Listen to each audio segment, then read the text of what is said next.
हमारे नाम है बिस्मिल्लाह भोजपुरिया। रोम रोम भाइयों, सिस्टम फाड़ देंगे। रोम रोम भाइयों, सिस्टम पार देंगे।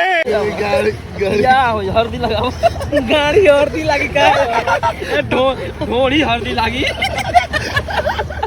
रोम रोम हाँ भाइयों। तो भाई लोग स्वागत पाते हैं लोग दुबई के एक और नया लाइफ स्टाइल ब्लॉग में। तो भैया आज हमनी के दुबई के पूरा टूर करे वाला बानी जा, और दुबई के भैया जितना फेमस चीज जितना भैया स्पेशलिस्ट चीज बा वो भैया हमनी के जगह पे जाए वाला बानी जा। तो ब्लॉग के भैया आप लोग पूरा देखे में जा, कैसे सब आप लोग के ब्लॉग में देखे के मिल जाये। तो भैया हमनी के सबसे पहले सचिन भाई के साथे उनका रूम पर भैया हमनी के पहुंचनी जा। ओकरी बाद भैया हमनी के पेट पूजा करे खातिर भाई पेट में एकदम चूहा कूदत रहे। तो चल देनी जा भैया गोरखपुर के एक सबसे फेमस यूपी स्टार रेस्टोरेंट के नाम से भैया दुबई में रेस्टोरेंट बा, काफी गजब के भैया खाना खियावेला। खाना खानी जा भैया रात गुजरनी जा सचिन भाई के रूम में। ओकरी बाद भैया कल सुबह हमनी के मेट्रो खातिर भैया हमनी के निकल चनी जा।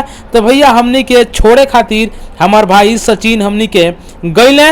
ओकरी बाद भैया हमनी के जौन बाकी हाल चाल भइल ओकरी बाद कहनी कि भैया फिर नेक्स्ट टाइम मिलल जाई। तब भैया हमनी के बड़ विदाई जो उनकी बात सचिन भाई एकदम मुस्कुराते हुए और हंसते हुए कैलन। ओकरी बाद भाई हम हाथ मिलौनी सचिन भाई से और चल देने भैया हम गाड़ी में बैठी। ओकरी बाद भैया हमनी के आ गनी धनुब मेट्रो स्टेशन। भैया हमनी के मेट्रो में हमनी के एंट्री मरनी जा।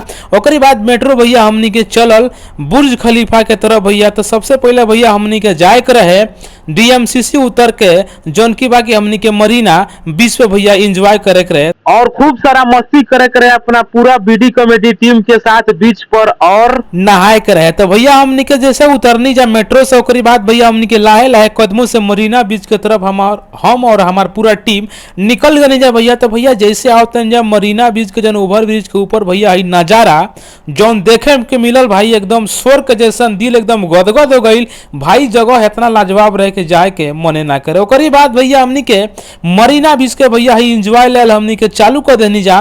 पूरा हमार टीम बा भैया आप सब देखता नहीं और एकदम भैया खतरनाक तरीका से हमनी के एंजॉय करते जा। छोटा सा क्लिप आप एक देखें। हल्दी लगाओ गाड़ी हल्दी लगी का ढोड़ी हल्दी लगी। तो फाइनली भैया हमनी के ढोड़ी में खोदा खोदी एंजॉय कैला के बाद लगनी जब पानी में नहाए भैया पीछे जो नजारा लौकत रहे सिर्फ और सिर्फ भैया देखे के मिलत रहे। तो दूगो टिकुली और एगो तितली खाली पीछे लौकत रहे। कहनी जे भैया ई पाप धो लिहल जा, कहाँ से डुबकी लगनी जा मारे और डुबकी मार के कहनी जा कम से कम ई पाप धोआ जाई। ओकरी बाद भैया नहाइला धोइला के बाद हम लगनी भैया पोज मार के एकदम स्टाइल मारे और एकदम लगनी भैया अपने आप के हम भोजपुरिया हीरो समझे। पीछे भैया देखत जे जना चाची के बाची एकदम चोको बार के कुल्फी लेके एकदम चाटत निकल आई बड़ी भैया। देखो के हमार मन एकदम गिजुआ गईल। पीछे पीछे भैया हमहू लाग गई हमहू कहा छोड़े वाला रहनी। तो भैया बस के बात ना रहे हम ओकरी बाद पीछे मोड़ गनी और चल देनी भैया मेट्रो स्टेशन। जोकरी बाद भैया ये बुर्ज खलीफा लौकल नु तो मन कलेस भैया बुर्ज खलीफा पर हम चढ़ के काहे ना कूद जाए। ओकरी बाद भैया जैसे हम एंट्री मरनी और आगे भैया तो ई है भैया दुबई के गेट जौन की बड़ा फेमस बा।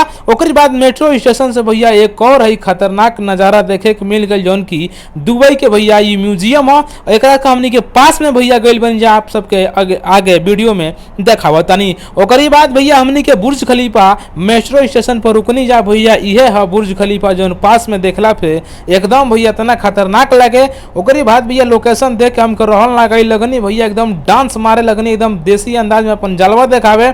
ओकरी बाद धीरे धीरे भैया हमार टीम पूरा घूमला के बाद भैया फाइनली हमनी के घर खातिर रवाना कनी जा। नेक्स्ट भैया ब्लॉग आप लोग को जल्द आवे वाला बा। ओकरी बाद भैया हाई हमनी के इतना ज्यादा मस्ती कनी जा। ड्राइवर भैया रहे बंगाल के एकदम पगला गए रहे, कहता कि भाई बुझाता तो हलो गाड़ी में पहला बार बैठल बाड़ लो। कहनी ना भैया भोजपुरिया अंदाज है, भोजपुरी अंदाज में एकदम गर्दा कबार देनी जा।